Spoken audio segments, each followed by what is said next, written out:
avec les entrepreneurs.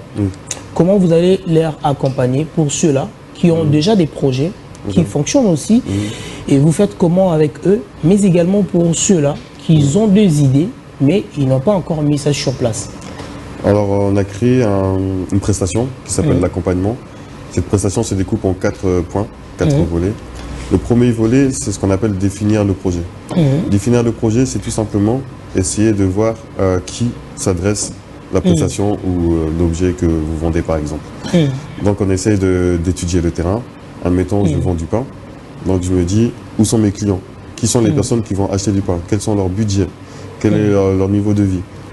Comment ils se déplacent? Est-ce que ce sont des salariés, des travailleurs? Ou est-ce que ce sont juste des personnes qui restent à la maison ou autre, qu'importe. Donc du coup, on essaye de voir ce projet-là, on étudie, et de là, on essaye de comprendre le projet et de proposer maintenant une prestation. Parce que souvent, la problématique, c'est qu'on reste sur un seul produit, alors qu'il y a beaucoup de produits qui peuvent accompagner ce produit. Je prends l'exemple avec un iPhone.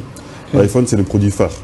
Mais à côté de ça, Apple a créé d'autres produits, comme par exemple des écouteurs, des chargeurs, donc des accessoires, des accessoires, voilà. Et parfois, ils font même plus d'argent dans les accessoires que dans le produit phare. Donc, c'est pour essayer de couvrir le maximum de marché. Donc, ça, c'est le premier volet, pour vraiment éprouver le projet de la personne. Donc, on fait cela. Et ça fait partie de l'identité de l'entreprise. Ensuite, il y a le deuxième point, c'est la gestion de l'entreprise. La gestion de l'entreprise, toujours dans le volet accompagnement, c'est on essaie d'étudier quels sont les besoins quels sont nos besoins. Les besoins matériels, donc est-ce qu'on aura besoin d'une voiture, d'un ordinateur? Besoins immatériels, est-ce qu'on a besoin d'un logiciel? Est-ce qu'on a besoin d'une application, etc. Besoins humains, est-ce qu'on a besoin de travailleurs? Si oui, combien de travailleurs? Et ils vont faire quoi ces travailleurs? Donc on va se poser la question. Ensuite, il y a le troisième volet. Le troisième volet, maintenant, c'est la stratégie marketing. Une fois que maintenant on a identifié qui nous sommes et à qui on s'adresse, là maintenant on va essayer de comprendre comment maintenant s'adresser aux personnes. Est-ce qu'il faut être sur les réseaux? Est-ce qu'il faut être sur le terrain? Est-ce qu'il faut être à la télé comme ici? Voilà, qu'importe. Donc du coup, on fait une stratégie et on essaie de comprendre comment parler à notre acheteur final. Et enfin, le dernier volet, c'est la stratégie financière. Stratégie financière, c'est tout simplement maintenant, on va essayer de lister tout ce qu'on a besoin. On va essayer de monétiser cette chose-là et voir combien ça peut coûter l'ensemble du projet. Donc tout ça, c'est l'accompagnement. Donc ensemble, on voit l'étude de marché, on voit nos besoins, on voit la stratégie commerciale, on voit les finances pour pouvoir maintenant avancer. C'est ce qu'on appelle un business plan.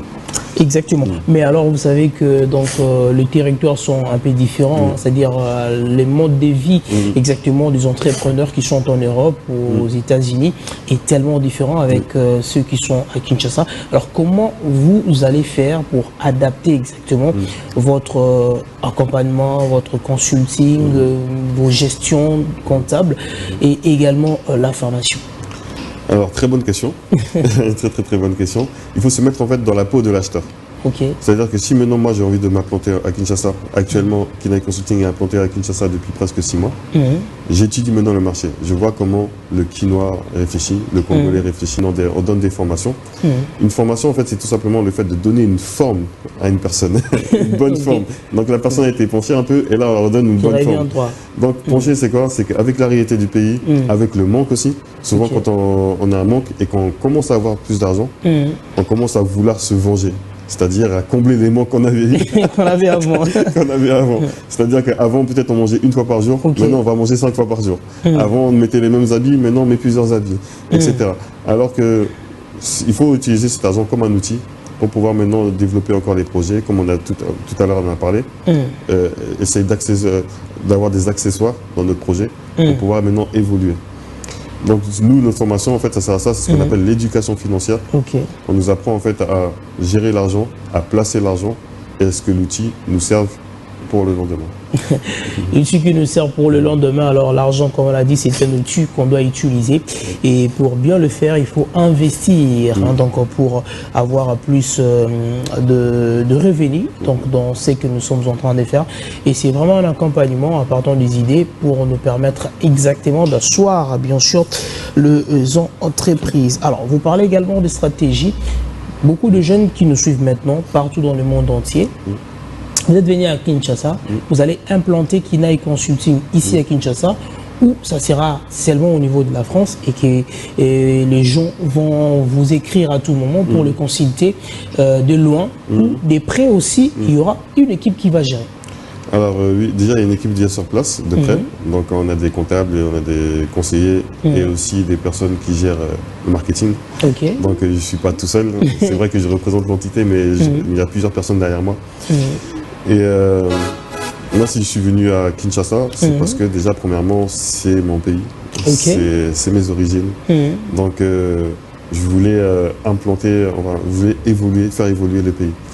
C'est vrai que maintenant j'ai eu une formation du coup en Europe, en France précisément. Et en fait j'utilise ces outils-là que j'ai appris en France pour pouvoir maintenant l'implanter dans mon pays, pour pouvoir faire avancer mon pays avec ce que je sais faire. C'est que vous savez faire. Alors quels sont les problèmes que vous avez décelés aux entrepreneurs congolais? Parce qu'avant de venir vous implanter, vous avez eu le temps d'étudier les marchés. Quels sont les vrais problèmes alors que vous apportez la solution? Le vrai problème déjà c'est la réalité. La réalité c'est ce que les personnes, en fait, la manière de comment les personnes vivent. Il y a beaucoup de personnes qui vivent en dessous de ce qu'on appelle le seuil de pauvreté. Donc beaucoup de personnes qui sont en manque. Et c'est ça en fait qui m'a peiné parce que je vois des personnes qui me ressemblent. Je vois aussi des personnes de ma famille, de mon sang, qui parlent la même langue que moi. Donc quand je vois ça, moi ça m'attriste. Et c'est ça en fait que j'ai vu comme première réalité.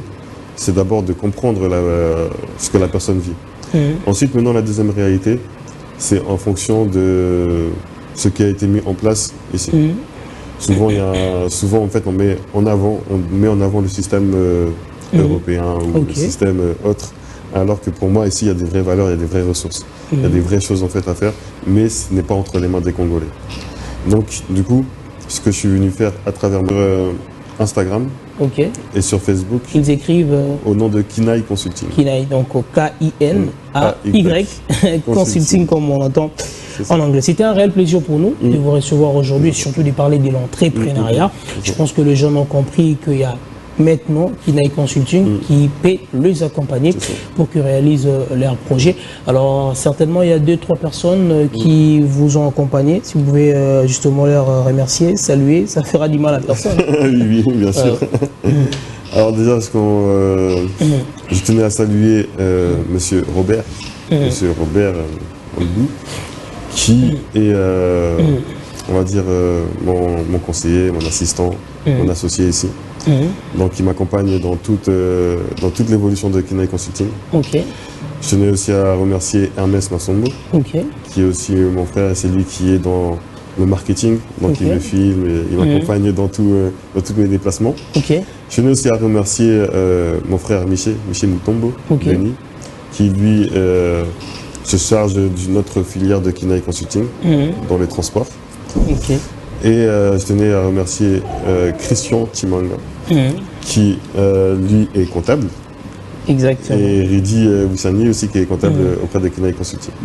Voilà, donc nous vous donnions aussi un numéro pour monsieur Robert Tolandou, donc de Kinshasa, si vous voulez contacter, c'est le plus 243 89 50 21 953 plus 243 89 50 21 953. Vous aurez bien sûr l'assistant de monsieur Aaron de Kinshasa, monsieur Roberto Landou, qu'on appelle affectueusement Balak. Allez, merci beaucoup d'être passé. Alors, nous allons vous recevoir très prochainement, donc pourquoi pas venir là-bas aussi, avec les entrepreneurs. Roberto va tout assurer, ça sera intéressant.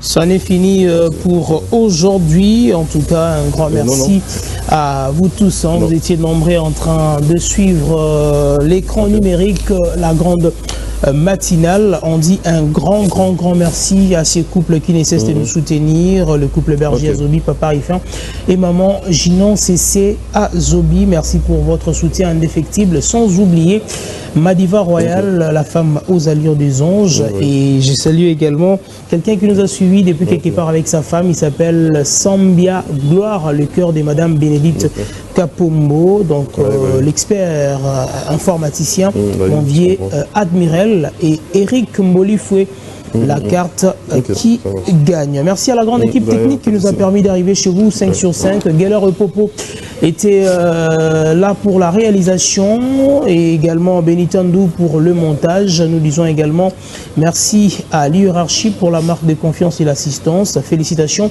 à Madame Rita Bitota, la coordonnatrice bien sûr de télé ici sur Digital Congo, et également merci à Monsieur Papi Babou, le directeur de la radio. On se retrouve la semaine prochaine avec le même plaisir.